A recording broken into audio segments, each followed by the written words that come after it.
Twitch has banned Minilad. Zoe Laverne is pregnant. The Sway House has responded to accusations that they use steroids. All this, plus we count down England's sexiest brooks on this week's edition of YouTuber News. Hosted by me, Benedict Townsend, and brought to you by PopBuzz, the only website that knows that only real eyes can realize real lies. Our first story, Twitch has banned Minilad after a series of unsavory allegations. Now, the streamer posted a video called My Apology on December 28th, where he addressed accusations that he had behaved inappropriately towards underage fans, and confirmed that he had sent people, in his words, things that were, quote, just not okay. Minilad? More like large pervert, am I right?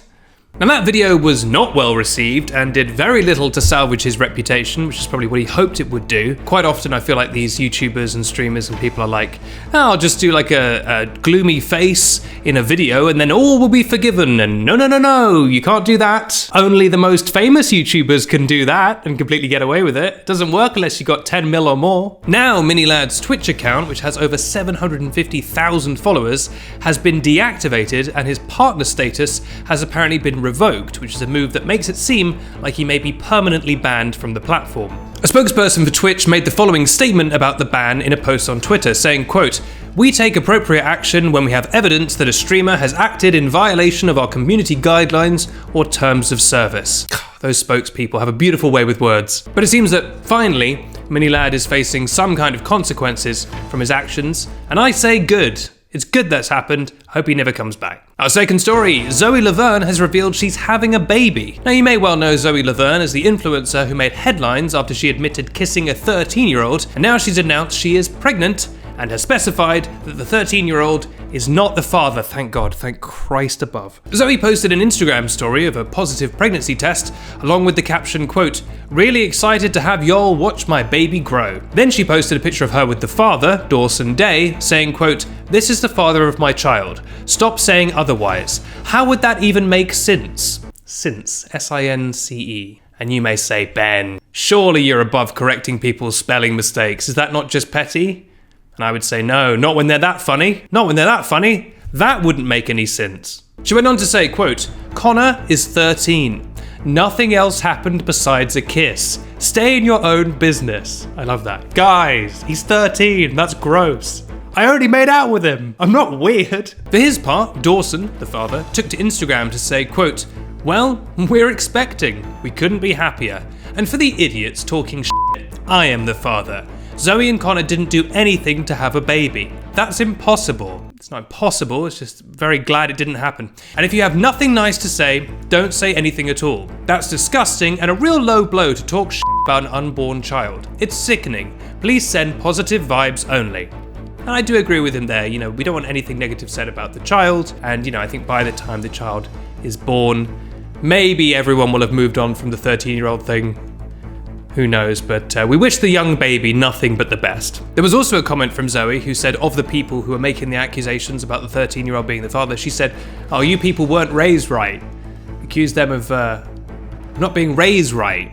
That's good. I think she's in a position to do that. 13. It's one year older than 12. 5 years younger than you should be kissing.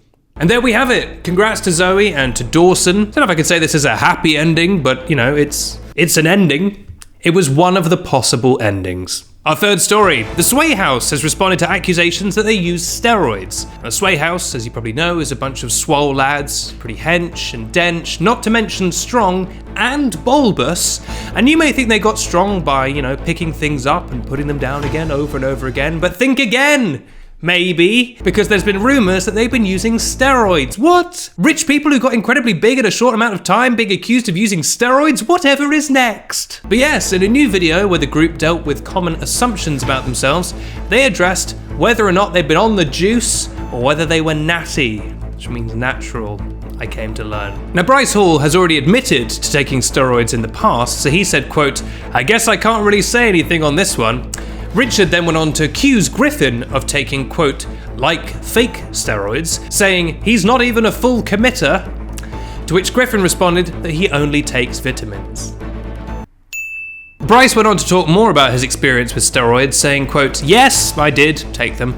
so do many other people. So f you guys. More plates, more dates. You guys were correct. Let me tell you, I'm not encouraging any of my viewers to do it. I just wanted to get big. I'm off now. I'm all natty now. Finally. Which, okay, well, that's not how it works. You don't get to do it and then stop doing it and be like, guys, I'm done. It's like, but you already got big. Of course you don't need to do them anymore. That's like being like, oh, I only wanted to rob the bank until I had money. But once I had the money, I stopped robbing banks entirely. I only robbed one bank. Not saying that taking steroids is like robbing a bank, but you know, it's not great. And I think this is a good time to remind viewers that people like this, wealthy people who have an almost infinite amount of money and time and resources and I guess steroids, they can often set a very unrealistic expectation for what the human body can and should look like. There's a reason why these people look like that, and it's because they have so much money and time to throw at these things that they can get their bodies to these crazy, in some ways sort of unnatural levels of strength. So when you look at them, take it all with a nice pinch of salt. We can't all look like your Bryce Halls or your Benedict Townsends, you know, like a sock with loads of walnuts inside. You know, leave it to the professionals. And with that, we come to everybody's favourite segment. It's time for the thing where I look at comments. And last week I asked you a question. I said, what is your greatest weakness? In a job interview, if they said to you, what's your biggest weakness? What would you say? And I had a whole bunch of answers, very interesting answers, which we will delve into now. Emily M says, my greatest weakness is that I watch Benedict Townsend, that's me, talk about people I don't really care about. Kelsey Turner says, my biggest flaw is my lack of concentration for anything but the cat. Thanks, Kelsey. I'm glad that I wake up every day and put, 10% of my effort into this for a reward of nothing. Simon says, my biggest weakness is little shrimps attached to a pole. Suki, that is Suki's biggest weakness. I would bring her into the show, but she is asleep on a chair right here and she looks incredibly comfortable. And she's sort of squinting at me with sleepy eyes saying, please don't pick me up. So I'm gonna keep her wishes. And finally, Chicken Noodle says, my biggest weakness as an employee is that I make way too many obscure Dan Howell references that no one ever understands. Don't we all? Don't we all? That one cuts deep. This has been comment time.